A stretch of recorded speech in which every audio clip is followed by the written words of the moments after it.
time to watch for the moves. They're not hard to find. Strong arm tactics so loud, only themselves in mind. Every player has dreams of making ORCA fame. They'll live on in the minds of those who get in their way. ORCA's all say, don't come for me. Mid-merge boots, they're so vain. As we set up the podcast webcam, the pod is here to talk ORCA game. ORCA King CK with delusions of fame. In this LRG world, he's the apex predator. Danny and Jules in tow, always ready to go. Now it's time for the show. They're the apex predators.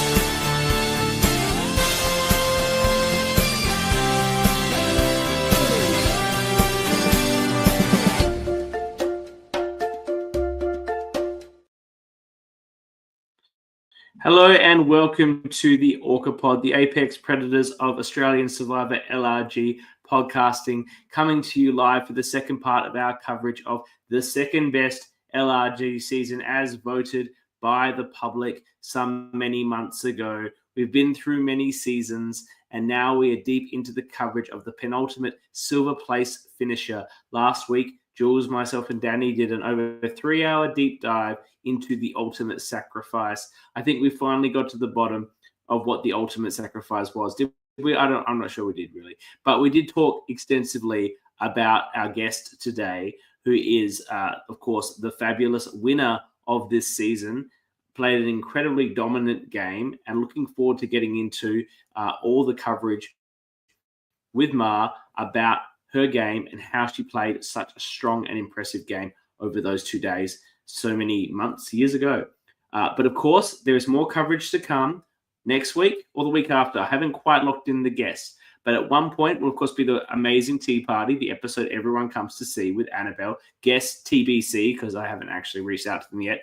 But if you're in the cast, look forward to my invitation to the illustrious Tea Party. And we'll be having a special interview with the 3 LRG players who have played more than once, who have never appeared on the ORCA Pod. It will be Mitch, Rosemary, and Emily, and it'll be great to get their insights as to the detriments and benefits of playing for a second time, and whether they all had different experiences. Like obviously, Ma had a very positive experience, but they had different ones. So is it a hindrance? Is it a benefit? It'll be great to get their insight. And then, of course, to round up our coverage, we will have the awards. Voting is open now. Go and vote. Got some really interesting numbers coming in already in those votes. Of course, you can contribute to the most important award in the history of LRGs, the Bromelo Medal for ORCA of the season. Your vote will count to some extent, honorary Congress member, but the Congress will, of course, make that decision.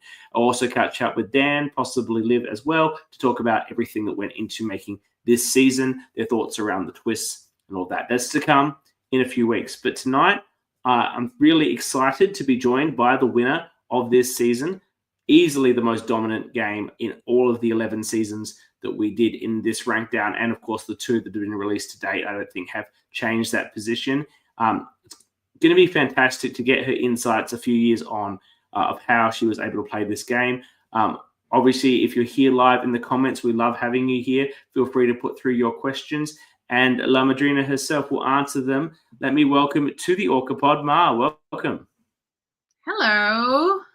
Glad to be here with my Melbourne 3 castmate and tribe mate. That's right. How long ago was that? That was a long time ago. Yeah. I have the yellow buff. I was wearing it and I took it off. I thought that was like a fun moment. Yeah, I've got the yellow buff. Right. I just thought I wore purple tonight. Yellow, but how much? Let's start with Well, of course you're wearing your purple. That's your winning color. Let's start with that. All right. Let's talk about it. How much? Well, what you played Melbourne 3. It wasn't the best experience for you in terms of your placing. I think you had a good experience on the day generally. But did you come out of that incredibly hungry to play again, and you started applying for everything, or did this one come up and you thought this is the one for me to give it another crack? Yeah, so Melbourne was like my first time playing any sort of Survivor game. I had only seen the show. and I thought I knew everything, which I obviously didn't.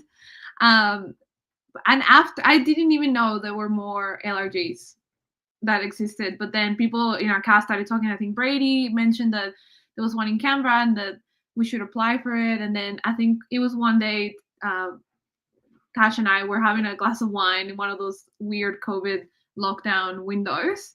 And we were like, oh, let's just do it. Like, let's do it. And then one day I got drunk and I did it. How drunk were you in the application video?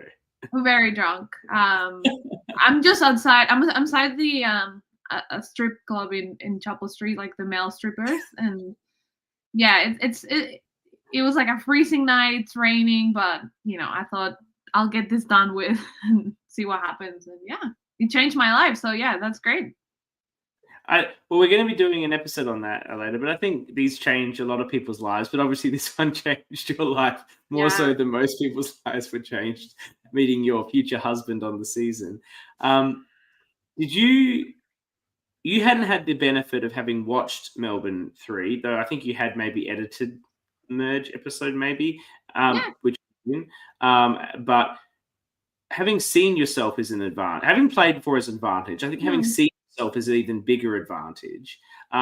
Did you do a lot of reflection on what you'd done well and what you'd done not so well in Melbourne in part of coming into this game and sort to adjust?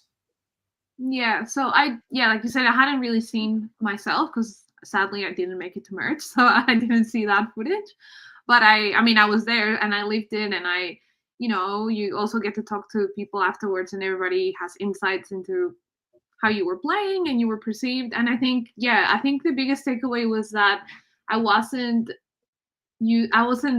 prepared for the speed of things. And Melbourne's even a slower game than Canberra because it has that additional day. So not being used to the speed of alliances. Also, the main thing I think I was helped by Melbourne was really understanding how people would perceive me, like being more realistic about it. I came into Melbourne thinking that everybody would like clock me straight away as like someone who was really switched on and like loved Survivor, and like nobody was worried about me. I kind of like took myself too seriously. And so in Canberra, I understood that I'm the kind of player who does have more freedom to be more aggressive because nobody is looking after me. Someone like Nick, for example, I think people straight away were like, he's like the tall, athletic guy.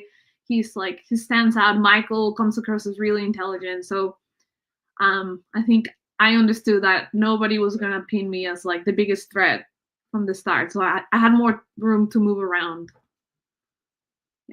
Except for Malcolm, who you were very concerned about. Malcolm, I feel so bad because Malcolm didn't even know my name. And there's so many things that you realize that I thought, from the start, I thought Nick and I like kind of understood that we would have to go against each other at some point. And little did I know that he was so earnest in his, in his alliance with me. Yes, you broke his little heart at the last episode when you're like, oh, you won the final immunity. You got us. We couldn't get you. He's like, what, you were trying to get me out? It's like, yeah, for ages. And he's like, what? I was trying to get you out. Yeah, fun fact, that's the first time I said, that's that moment. It's the first time I said I love you to Nick. If you rewatch the season, I turned to him and I said, like before the tribal council, like I love you, and yeah. I did notice that. Notice that when we rewatched it. I'm like, how special is that? Yeah. And there's also that great. We were talking about the Nick part. There's a great confessional where you're so incredibly frustrated by the fact that he keeps winning, but you're also so obviously impressed at the same time that obviously started feelings attraction is right there because you're annoyed with him, but you're equally like enamored with him at the same time. Yeah, I was obsessed with him, and he wasn't just like gameplay, I guess. Yeah. The one we were talking about this last week when we did the coverage, and Danny and Jules asked me in terms of how you had such a great social control of this game, and I think that led. I think that was in your final tribal council, and it's a huge element of why you were so successful. And they said to me, "Well, was she like that on Melbourne?" Because Mara's a very social person, and I said, the issue on Melbourne was nobody like really knew where they stood with Ma. Like, I felt like I was trying to do something with you, and I didn't know if you were. I didn't think you were against me, but I didn't know if you were really in it. And that seemed to be like most people's feelings. Did you have that feedback, and therefore made sure when you got here, like, you committed to Sophie, you committed to Nick, you made sure that they understood that you were with them? Yeah, it's definitely because you watch the TV show, and the main message you get is you gotta play slow. It's 39 days. You can't come out. The people who come out swinging straight away, they're the first ones voted out.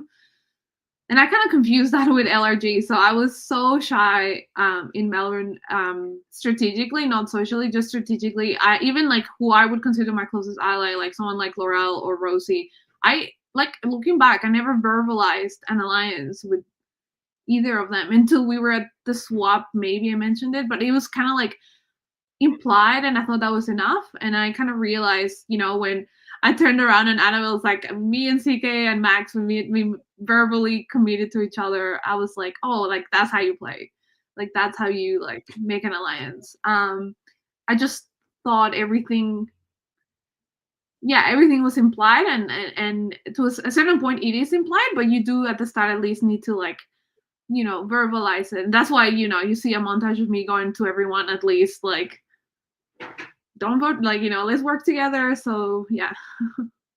That's actually a great segue into that, because you do that, and you even talk about how, I think in your final trial, you talk about how even with Grace, you weren't happy just to let Grace go. Grace was an easy vote. Everyone was just happy to get on that bandwagon. She hadn't connected with everyone as well as everyone else had. But even with her, you were looking to keep that relationship, try to and verbalize the commitment. Were you worried about over verbalizing commitments and that getting around, or do you feel that in the short game that's less of a risk? I was a little bit concerned, but not too much, because I had played before and I knew that everyone there, it was their first time playing, so they were feeling the same. Everybody was scared, and I knew that all they wanted to hear was that someone wanted to be in an alliance with them. So I knew that, I understood that I had like a little bit of freedom to go around making alliances left and right. And and also with Grace, I think, and maybe I'll be interested to know what Rosemary and Emily and Mitch say to you about playing a second time. But I think I was definitely comparing people from my first time in Melbourne to my tribe mates. So I saw Grace as someone like Chloe, who was like an easy like first target, who people were kind of discounting, who could be, Chloe made all the way to the end, who could be someone very useful. And then same thing with Banfield, which it's not a very good comparison, but I was comparing him to someone like Brady, who's also like a young dad. And which is why I was my first thought was like, I need to align myself with Banfield, because he reminds me of Brady, who I think is a great ally to have. Yeah, I can see the Brady Banfield comparison. Who was I? Was I Malcolm? Is this why Malcolm?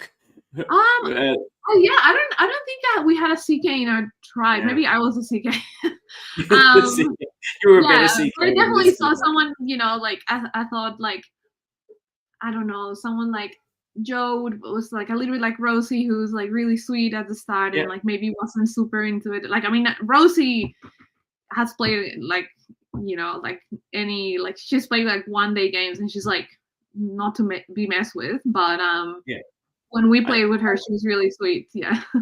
I think this is a really insightful point of view, and I will bring it up with those other people. I haven't thought about it before, but the sort of people that play LRGs and the sort of people that get cast on LRGs, there is a level of typecasting of characters. There's certain characters that casting will always look for.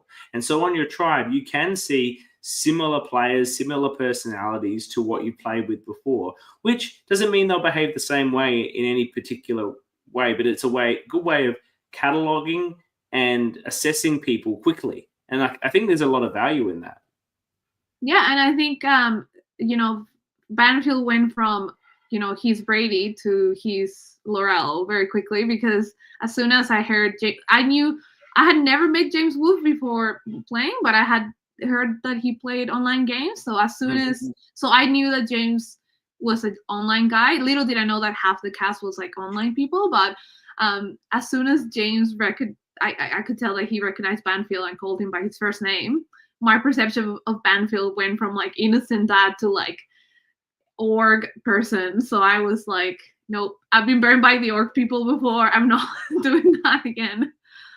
Well, in particular, it was the org people who had a relationship from an org like Laurel and Caitlin that ultimately saw you just get burned right before merge. So hearing that Banfield and James Wolfe had an org relationship, I can see why that would be concerning and was quite damaging. Then he was, obviously being very confusing about not being clear about his name and not being like lying about or being unclear. To be honest, that had nothing. Like I think that was made into a bigger deal than it was. I really didn't. I mean, I personally, I don't know about the rest of the tribe. I didn't care if his name was, Jimmy. I mean, it didn't matter. It was more the fact that as soon as I pegged him as an online player, I was like, this guy is like, he's here to like just do flips and like do crazy stuff. And I was like, I want to be the only person who's like gonna switch the game up, Yeah. And of course, they had a relationship, but you had an amazing relationship coming into the game with John, who obviously you played with in Melbourne, who had voted you out in Melbourne, but in such an emotional moment that it didn't feel like a backstab or anything like that on the camera or in the real time. I can say as being there. He comes in as a late in. He's a substitute for someone else. I understand he was crewing. You came up together. You were staying together. When you found out he was coming into the game, did you think fantastic or like this makes it tricky? What was your thoughts about playing with not just someone you knew, but someone who was such a good friend? I had like personal feelings that didn't really affect me. I didn't feel like, oh no, I can't vote Jonah or I can't. It also didn't worry me that people would figure out that we knew each other. What worried me is that I would win, which I did, and people would say you only won because your friend was there. I didn't want it to be like a Melbourne 2 scenario where the winner, there's an asterisk next to that. So my only thing was like, I don't want it to feel like cheating. And I don't know. I enjoyed Melbourne season 3 so much because I didn't know anyone. I thought that was the most interesting part of the challenge, and most of us didn't know anyone. So when John was there, I mean, of course, I was happy he was playing. He's a really good friend. But a part of me was like, damn, I don't want there to be like a little asterisk. But in the end, I didn't know that half the cast kind of knew each other from Outcast and other online games anyway. So it didn't really matter. And the thing is, as sad as John leaving was, we really only played one round together. And it was like in a scenario where I did vote him out, but it was like I couldn't vote myself out at that point. We talked about this on the show last week. John going where he goes is just a fantastic outcome for you because I think it means there's no asterisk. Like I understand what you're saying. If he's with you, right? If he's not still there, he's with you. If he's there in the final 5, I'm not saying it's an asterisk, but your game is amazing. So you didn't need him to make your game amazing. But if he's there, then people ask questions. It's unequivocal. He in no way assists your game. And so, and he doesn't care. He won Melbourne. So he's like, he's got to win. So yeah, I mean, he did. I feel like he did. It was good to have John as the first member of the jury, setting the tone. I think he was, he's a very rational person. So I was really grateful to have him as the voice of reason in the jury. But I do think it's a big leg up knowing someone because as soon as we hit merge, there's no like, hi, I'm Mar. Like, what do you do for work? Like, it's like, let's game on. What are you doing? What am I doing? So it is a big advantage, which I'm not gonna lie. Like initially, someone else was gonna play with who I didn't know that well, and then having switched to John, I really did think like, oh no, like what does that mean for like the validity of what I'm doing? Yeah. And I get that, but I think, as you say, I believe James Wolfe and Anna knew each other before the season as well. So there's other people that knew each other. Yeah, Haley and Nick were like co-hosts of Outcast, of Perjury, sorry. So they, and a lot of people knew Michael. yeah, it did make me feel sorry for the likes of someone like Malcolm, who like me was coming in fresh and didn't even know about this whole universe of orgs. I did feel for him a little bit because that was me in Melbourne and I had no idea. I remember sitting there and, do you know each other? And all these people were putting their hands up and everyone knew Laurel. And I'm sitting there going, I don't know any of these people. Like, is this a problem? But I agree not knowing. And I asked, do you think that's, in your opinion, that's a good move by an LRG, like outing people's relationships? Like, do you think it evens the playing field or is it unnecessary? You may or may not recall, but I asked Liz to do that on the mat. You asked her. Yeah, that's what I was like on Melbourne. I was just backseat driving the whole thing. If I wasn't happy with the outcomes, that's just me. But yeah, I was a bit concerned having watched Melbourne too with the amount of relationships, not just Jake and Nick, which I don't think I knew because they never tell anyone in the actual season. But like Tara and CM, for example, and these other relationships like Jason and Calvin. And, I didn't know. I'm like, well, I want to know. Like, I want to know what I'm playing against. And I think what was funny about in Melbourne is all those relationships were revealed, particularly how everyone knew Laurel.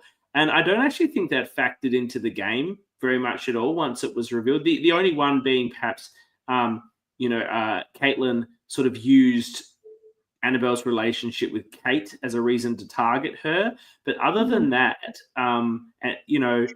like Caitlin turns on Laurel later on in the game. Like, the relationships were known, and I don't think factored too much into the game. So I think it's better to know. I would say.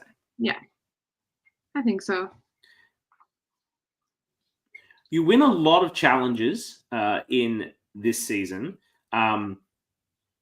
Did you feel a heightened importance to win challenges after the devastating 4-in-a-row losses at Melbourne? Did you participate in discussions about who should do what? That's part of the game, right? Sometimes people say, "I want to." We were talking about this last week, right? And we had in the chat, and we were talking about why was Joseph on the basket, and he's amazing. He had a phone. And he insisted. He insisted that he do the basket, and everyone that's in the chat who was on Orange is like, I wish I didn't let him do the basket, right? And when I played Melbourne, we were pretty well. We had a lot of discussions when we were together, and also when you were on the tribe about who would be doing what that was most effective. Did you try to have more of an influence on that because you were very successful as a tribe in challenges? Not at all. The challenges really, I was trying to blend in. That's why I ended up doing the pulling the rope with John, because we were the last two people left. I was trying to, at the start, you just want to melt away. You don't want to come up. I'm really competitive, and I know that about myself. And I'm also very, I can be like really like take a leadership role a lot of the time. So I was really conscious of that. So I was like pretending to be like so chill and laid back and like a little bit ditzy. No, so the challenges I really had no impact. The thing I learned in Melbourne is that if you are the very, very tippy top of your tribe, in the end, you shouldn't really care that much about challenges, in the sense that you shouldn't prioritize them that much. So I knew that even if we came down to like 3 people in Klubadang, I was really confident that I would make it. Yeah. So and I think that comes out at the end, right? That's also, visually, I wasn't worried about challenges also because just physically seeing the difference between tribes, I think height tells you really, it shouldn't, but like it tells you a lot about what tribe will be stronger. And we had really like 3 really tall guys. We had Malcolm, Banfield, and Nick, and then Michael, who is a bit shorter, but he's like the most athletic person. And then we had the women. I think especially the women in our tribe were, compared to the other tribe, were way stronger. Like I'm pretty tall, and then Sophie is like the strongest person on the cast, and Joe was also really strong. So we had a really like now. Yeah. And then I'm seeing the other tribe, and then I know John's not the most athletically inclined. Yeah. And I know that maybe like Sam like doesn't look very like strong either. So I kind of knew that the challenges would be fine. Just visually. You were the only woman who lasted the distance in Hot Pursuit. Yeah, Michael and I we were towing that that boat for sure. That's a huge achievement. That's not an easy challenge by far. And you were Yeah. still there running around with your bag, so that was Yeah. impressively done. Thank I you. think before we move into the post-merge where you really set your game, the pre-merge is setting up your game and setting it up beautifully with relationships. But everyone thinks they're working with you. Everyone thinks they're in some sort of alliance with you in some sort of grouping. But the one thing I want to say is, and whether you thought about this, you're so good in the confessionals in this season. And I'm not saying you're bad in Melbourne, but in Melbourne, you're just a person who's talking about whatever's going on, like a lot of us are. But in this one, you come with catchphrases, you come with real dynamics in the confessionals you're giving, which is obviously makes you a fantastic character to watch. And it's probably the hardest thing to find, I think, in the LRGs, people that give interesting confessionals that aren't just a play-by-play of what's going on. Did you come prepared to do that? You know, drown in the Mexican wave and all these sorts of things? I mean, maybe not a specific line, but I did, I was kind of, again, shy in Melbourne because I did think like, oh, I can't say anything mean about anyone. I remember being proud to honestly say something maybe like, don't you think CK is like taking over the fire? And I said something, but I was even like horrified because I was like, oh my god, I'm gonna see these people again, and this man has like children, and I don't know. And what I've learned from that, and also from editing a lot of the LRGs, is that as long as you're not being malicious, and as long as you're not commenting on people's things that they can't change, like physical appearance or anything, nationality, whatever. I think you can be funny and mean. And I learned from the best, like Annabelle. I think she's like top tier character. And she was so great on camera that I thought, okay, like metaphors and, like colorful confessionals really get across the point. Because there's so many things you can say, like there's only so many times you can say like, yeah, like, so I'm feeling really good about this person, and the dynamics are chill, and we're just chilling, and Boring. So you gotta bring it. And which is why now when I'm on the other side of the camera and I'm helping put on some of these shows, I'm always trying to, like ask people like, is there an example in pop culture that you can give me that compares? So how does your job compare to this?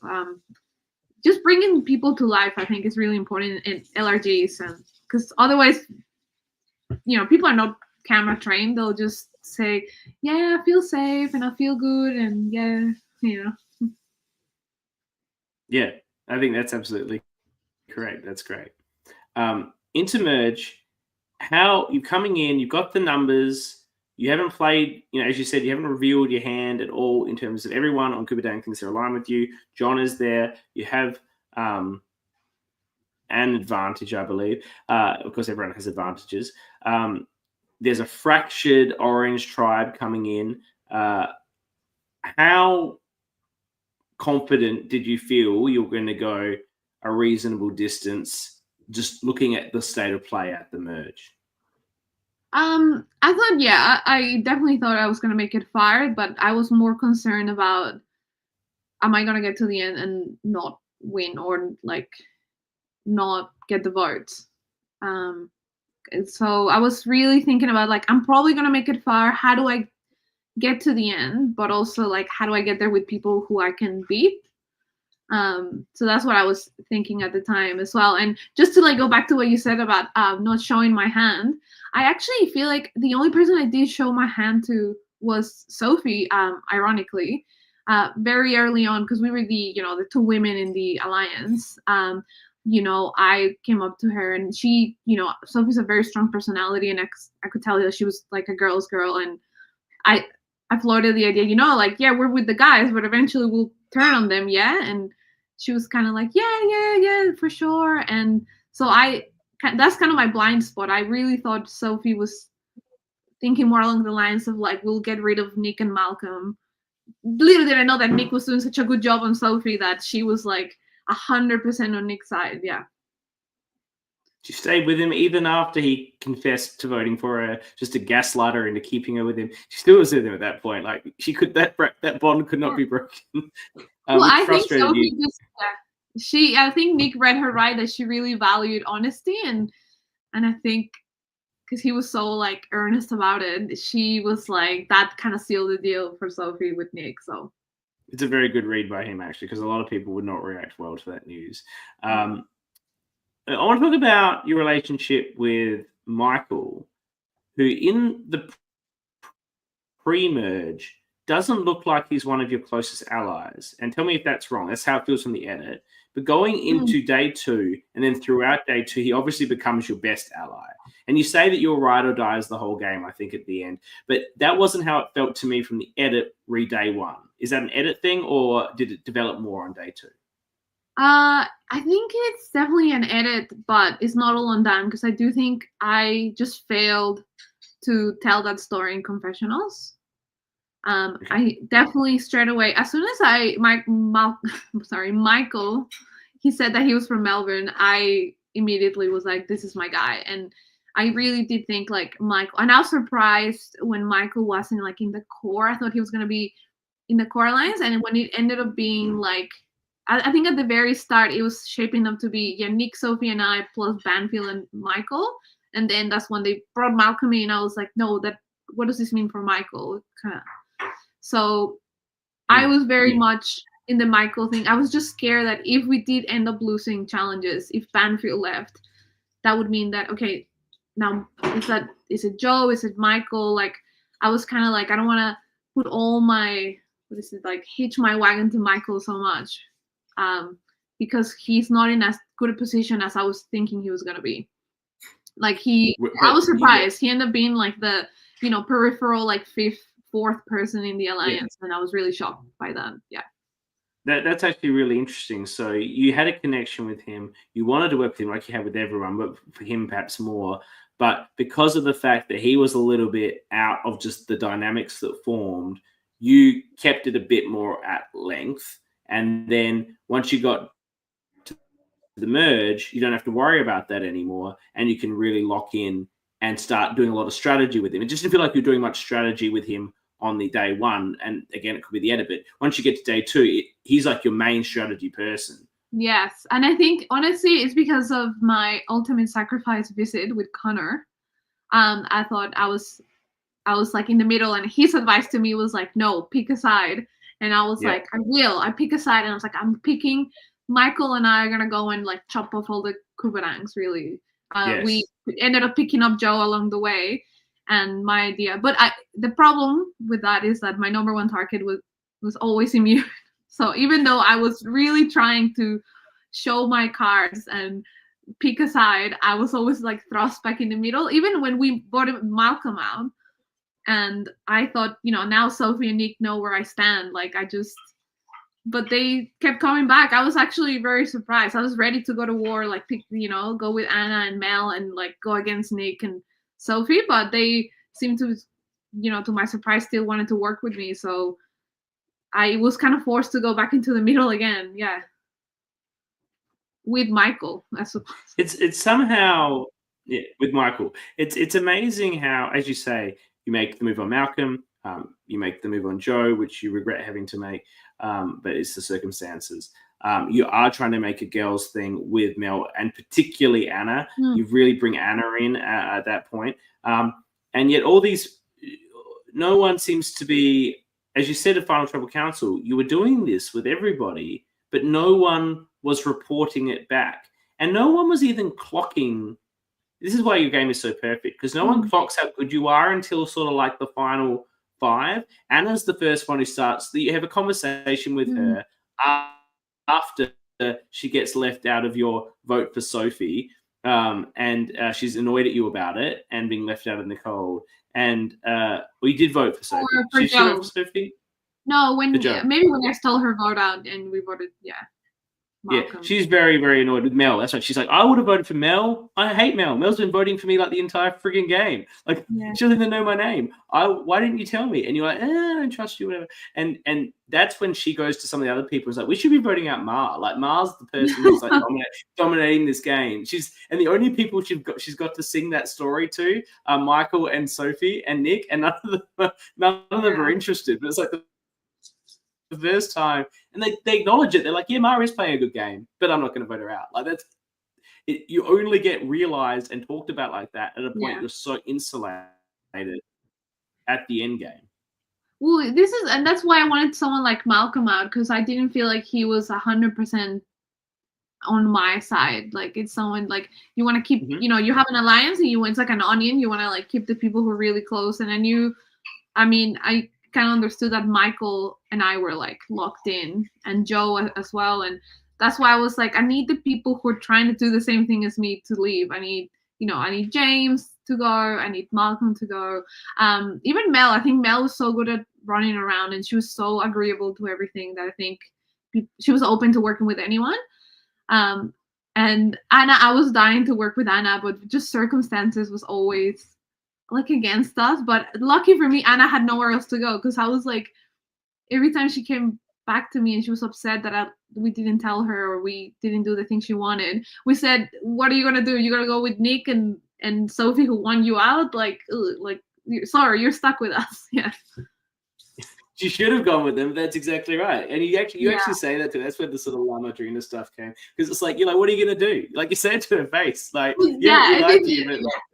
And I think it's just because Sophie, and this is where Sophie, she's a really interesting player, because she was very set in her way. She was a very inflexible. I think even when I actually end up voting for her, when she doesn't go, but I vote for her, say like, you know, you being so inflexible has torn us apart, because Sophie was so like, at the marriage, she was like, we're voting you the oranges out. I'm never like, she was so blunt to Anna, especially, and to Mel, like, I'm not like, sorry, we're voting you guys out. So I knew that Anna had nowhere. Mel and Anna just really, Michael and I were really the only people giving options. Yeah. We talk about that vote, the final 5 vote. The only vote that you vote incorrectly, you vote for Sophie. Anna votes for Sophie. The other 3 vote for Anna. It's the only time, you know, that you and Michael vote in a different way, and you feel, according to your own self on the episode, that you are cooked. That all your work is now ruined. Yeah. Now it seemed like you knew Michael wasn't going to do it, or you were unsure of what Michael was going to do, but maybe felt he was going that way. Is that the case, or were you completely shocked? I was completely blindsided.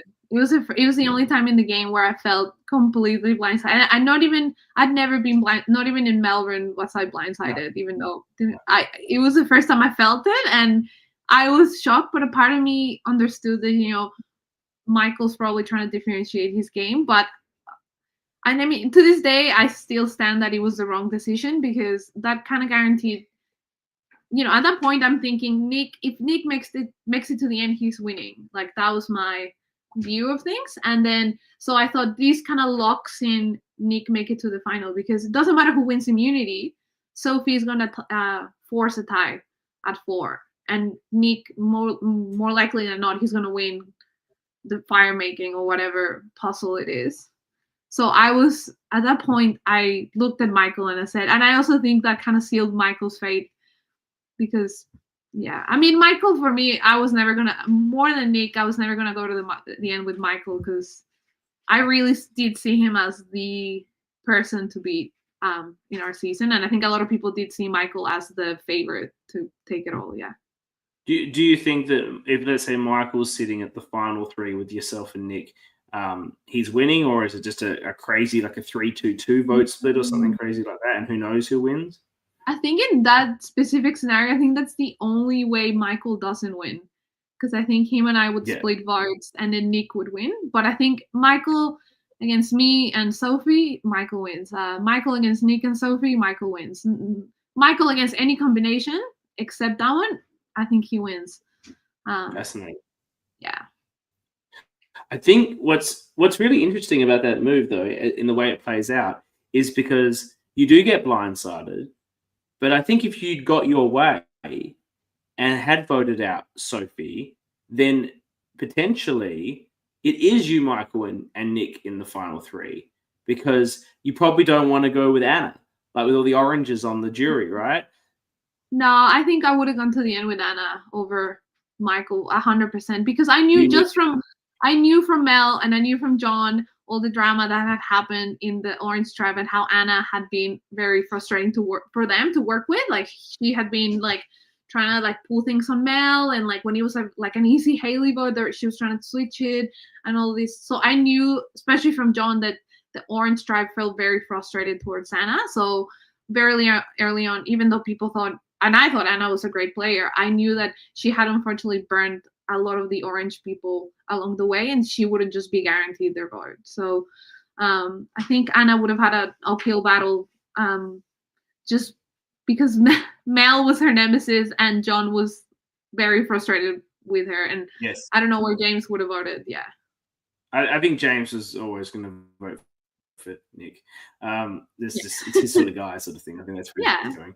I don't think that. Yeah. So he was impressed with that. The funny thing though is that outcome does somewhat, while you're blindsided, it does pave the way to your victory, because I see it as that move happens, and you do get in this 4-4, this 2-2 stick, but you are shocked that you're not one of the names being discussed. It's going to be Sophie or it's going to be Michael, and you're like, how has this happened?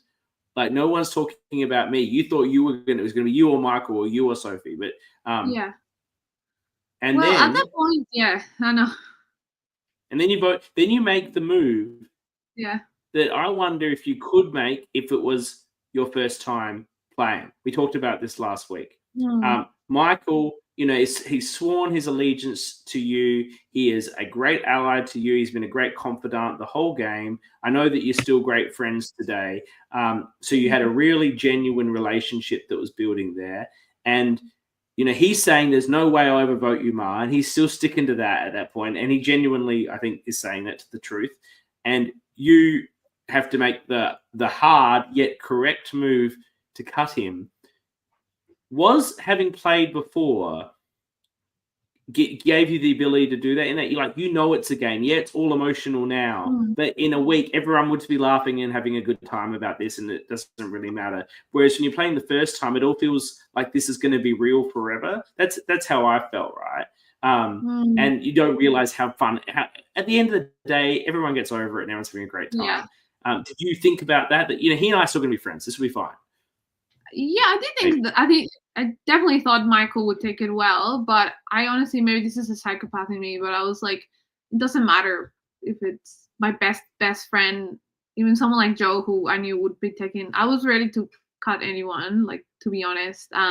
Even in Melbourne, I think in Melbourne, I had a really soft spot for Rosie specifically in my tribe, and which is why, I didn't want to leave her out when I swap anyway, but with Rosie, in that scenario, I was thinking, I don't want to burn someone I want to work with long term. I wasn't necessarily thinking about Rosie, Rosie's feelings after the game. But with Michael, I felt like the moment I made an alliance with Michael, I'm like, I'm cutting this guy eventually, 5-4, I can't. He was a great ally, and because of that, I just saw that Michael was a contender. I think you get into a tribe and you very quickly identify who are the people who have a really good chance to win if they make it to the end. And Michael was at the top of my list. Michael and Nick were both the people I was like, these two people are really good. And from the other tribe, I saw someone like Haley. I was like, she makes it to the end, really good chance. So you I was betraying Michael from day one, I think. And I think he knows that. And yeah. I mean, he wanted to go to the end with me. If you want to go to the end with me, that means you think you can beat me, and you're probably right. So yeah. He also signs his own death warrant when the four of you are sitting there in the tribal council, and he says, we haven't played the exact same game. We haven't always voted correctly. There's one time, 1 vote ago, where I voted correctly and she didn't. And you're like, mate, you got to go. It's you're only making yourself more damaging to me by talking about the one time that you outsmarted me or outplayed me. Well, that helped me, because then Anna realized I didn't vote for her, and she was happy about it. I know. Yes, I agree. There was nothing Michael could have said that I was always, and the thing is, I did feel emotional, but at no point was I ever not gonna vote him out. Yeah. I think at that point I was go to the more yeah. No, sorry. No, you tell me. So Are you more frustrated by Final Four was actually really frustrating. Final 5, Final 4, because I was getting to the point where I was painting myself into a corner where the two people who I think can beat me in Michael and Nick are both here. So I'm gonna have to choose who to go. Like I'm just gonna have to really, really fight in the final tribal. It's not gonna be like woo, like I just win like 10-0 or whatever. So I think at that point I'm feeling emotional that I have to vote Michael out, which I was always gonna do. But I'm also emotional that I'm about to go to the final and lose. I was really emotional about that. I was more thinking like, here I am in the final 3, and I'm not gonna win. Yeah. What would you have done? And you might not want to ask this question because this is a sort of hypothetical that's a bit painful to answer when you're friends with all these people after the fact. But if Nick hadn't won that final immunity, he did. It sounds like you still don't want to go. But if he didn't win it, let's say you won it, or let's say Sophie won it, are you wanting to cut Michael still, or are you wanting to cut Nick then? Because you got the similar game to Michael. Nick's at least got a different game to you.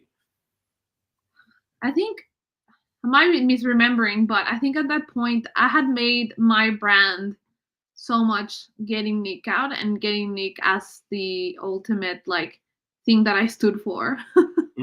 That I think I would have voted for Nick, but I knew Sophie was gonna tie it anyway. So maybe I don't know. Had it come to a point, and maybe I would have voted Michael out because it didn't matter. Sophie was gonna tie, and then Nick has another chance to look amazing in front of the jury. Like, okay, cool. So it could have been the same. Yeah, I think that makes sense. Now. Yeah. You have an impressive game. No one votes for you the entire thing. Your name's never even on anyone's lips. The first time anyone really actively talks about voting you out is Anna at the final 5, and no one is interested in it. Never immune in the individual sense. You only missed 3 tribal councils really, and you're never immune. Never get a vote. You've got those facts ready to go. But what you've also got is an incredibly eloquent and measured tribal council speech ready to go. And I speak to some of the quotes that you had given throughout the season in terms of your confessionals, the Bruce Lee one about the water, and the final one you give about sailing and getting, we all have the same wind and it's how you set your sails. Like it just, the vibe through the edit feels like when you're saying these things, you're really reaching people. Like the great one about the Bruce Lee one is when you say it, Nick's just like nodding furiously next to you, like he thinks it's the greatest thing he's ever heard. Which I'm sure it sounds great. It's a great quote, and the crowd, I'm sure the jury was loving it too. Did you plan for these things? Yeah, the Bruce Lee quote. I'm a big Bruce Lee fan. I've seen a lot of his films. I knew that, and I think Nick was nodding along because he wanted to say something. I think he knew the quote, and I think he was like, "Damn, I should have said it." And that poem as well is one of my favorite poems about setting your sails. So, and I'm also like, I used to sail, so it's also like something that I'm familiar with.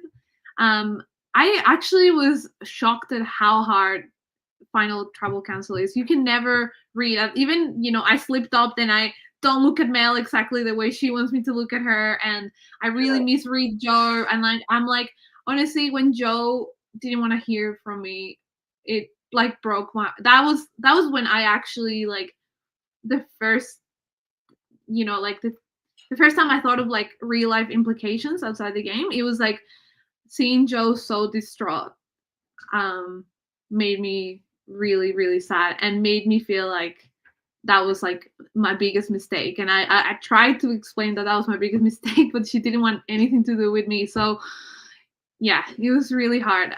But it was also, it's good to get to the final knowing that you have at least like 1 or 2 people who are there for you. Like I knew Michael was and John, who were like the bookends of the jury, were gonna be like my people. And yeah, it made it, they threw me really good questions, and it's just really helpful, getting to the end knowing that you have some allies in there. Did you sort of think you knew you're probably getting John and Michael's vote? If you think about it, like James probably voting for Nick, and Sophie's going to vote for Nick in your head for sure. Did she vote for Nick? I think she did, but like Sophie certainly the same thing. Sophie was in the final 3. Oh, sorry. Of course, what am I thinking? So you've got Joe's vote is gettable.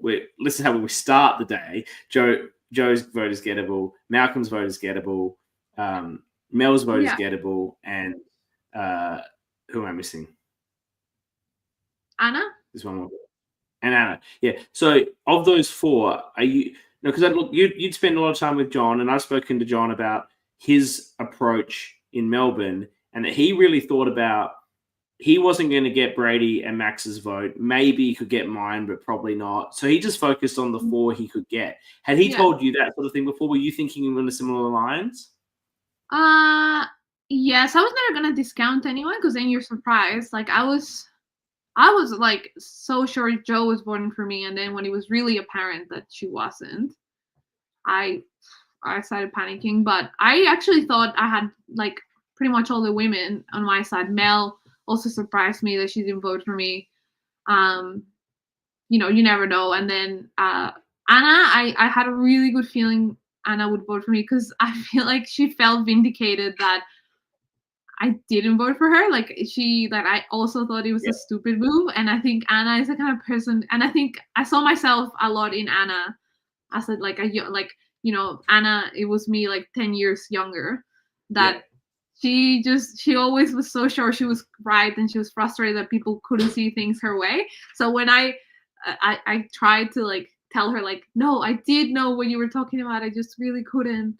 I honestly don't know. I was really confident that I had a good chance, but then I started realizing Mel's not voted for me, Joe's not voted for me. I'm thinking like, oh my god, I don't know, I think I've lost. Yeah. And there's I think I can't remember the moment. You may have had this discussion. If not, you have to go back to the episode last week. Danny talked about it, that there's a particular thing you do or say that like secures Malcolm's vote. And he said that, I believe, to people in the past, which is the winning vote, really. Yeah, Malcolm is the real swing. And I think he certainly said he could have gone either way. And I think you'd expect that based on it. I'm not sure what it is, but there's a point where you win Malcolm, which is, of course, then he finally remembers your name, so he can write it down, which is, I think, great. Poetic. That's amazing. Well, yeah, with Malcolm, I think Malcolm is one of those rare people who really was a fence sitter. Like, I think most people would just vote for whoever, honestly, they just like more as a friend. Like, most of the time, like, sometimes it's hurt feelings, like with Joe, but I think Malcolm was someone who really prides himself in being like a fan and like objective. And I think with Malcolm, all he needed to know was that his survivor story was validated in a way. So I think, me telling Malcolm, like, I saw what you were doing. I was targeting you because you were doing the things that I wanted to do. I saw you swinging. I think Malcolm just needed to hear his story told back to him and that it was valid. And I think, I've spoken to him about it, and I think that's kind of like where he clicked for him and he decided to vote for me. Yeah. Did you have those thoughts from John's had that similar conversation with me, and I think it's his training as in psychology as well. Because I've left Melbourne, and I don't want to talk about Melbourne too much, but we're both there, so it's really relevant to both. Yeah, we'll talk about it next time. Yeah. I was there, and I voted for Chloe, as everyone knows. And after the fact, I realized that John went to every single tribal council and always voted correctly but one. And I said, how did I not vote for you? Like, I respect gameplay more than anything. And he said, I wasn't relevant to your story. Like, Chloe winning makes you more relevant as a character. And John winning was nothing to my story. And that's so true. I'm a footnote in John's story, whereas I'm a major part of Chloe's. And I love that you made sure that Malcolm knew that he was a major part of your story, which he was, because you were trying to get him out from like the first minute. You saw him as the big target that you had to overcome early on. But feeding that back to him, I think, is such a smart thing, particularly when it's genuine. It's not a like Todd Jean Robert situation where he's clearly just like blustering up Jean Robert for the vote. Like, he was genuine. I think your whole final tribal council speech was very genuine. You do see you get very affected by the Joe thing. She's definitely upset, and you're trying to explain Your explanation is so perfect, but she doesn't care because she's more emotionally involved in the. She made sure that no one went out unanimously, like, and no one made. She's the only person that goes out unanimously, other than Michael, which Final Four, whatever.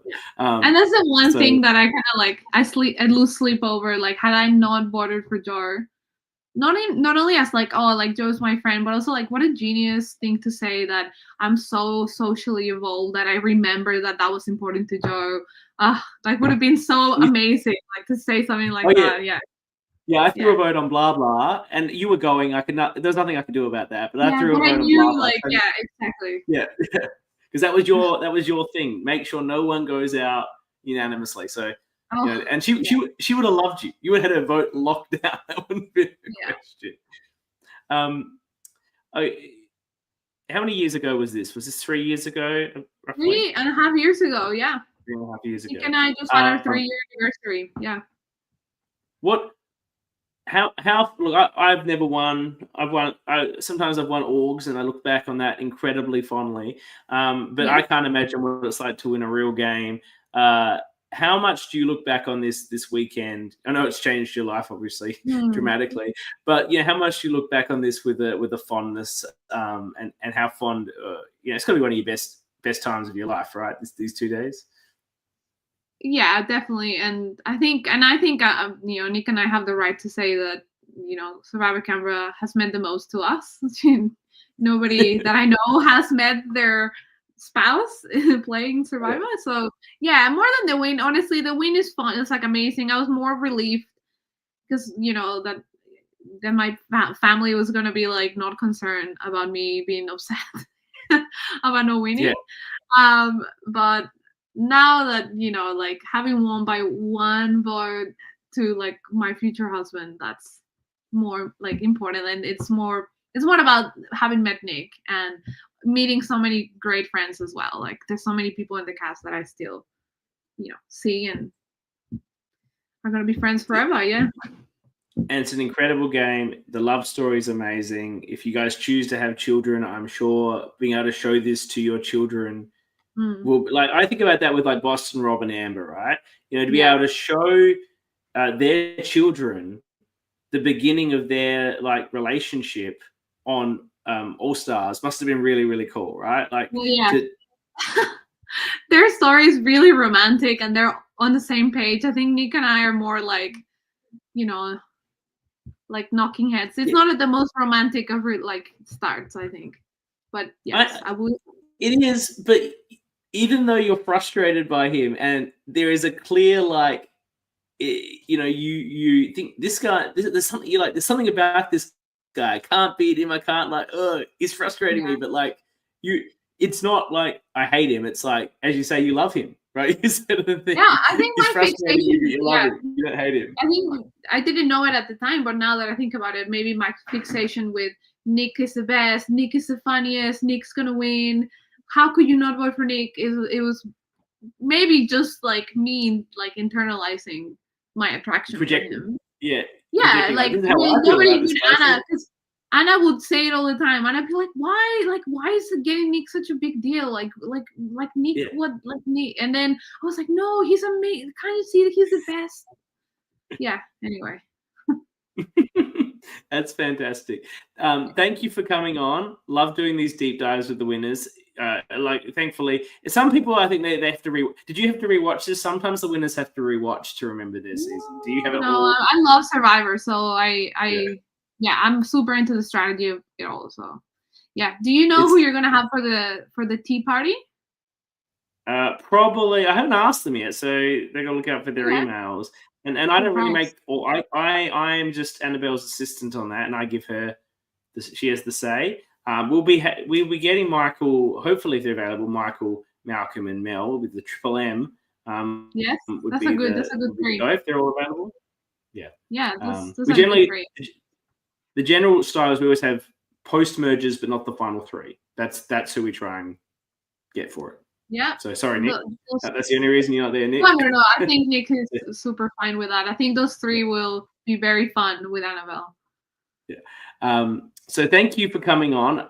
Loved, as I said, in this coverage, I've now interviewed every winner except for John, which we'll do next time, except for Jake. So Jake doesn't count. Jake gets the asterisk for not coming on the show. Even though I spent the whole coverage talking about how good his game was, like with his asterisk aside, still didn't come on. But I get he's the pariah of the community. Thank you for coming on. An amazing game, absolutely brilliant game. It's the sort of game that everybody that is a Survivor superfan that goes on the LRG wants to play. One that you can be just immensely proud of as a player and as a character, strategically making strong moves, coming out of it with all these friends and relationships. It couldn't be a more ideal scenario. So I'm sure you're proud of yourself, and you should be. It's an incredible performance. I thought it was incredible at the time, and I thought it's even more incredible on the real watch. We have a comment from Merlene of Sydney Survivor fame, who said, "Thanks, Maya and CK. This was the first LRG that I watched that inspired her to play." There you go, Maya. You inspired Merlene to play Sydney Survivor. Yeah, a legend of LRGs.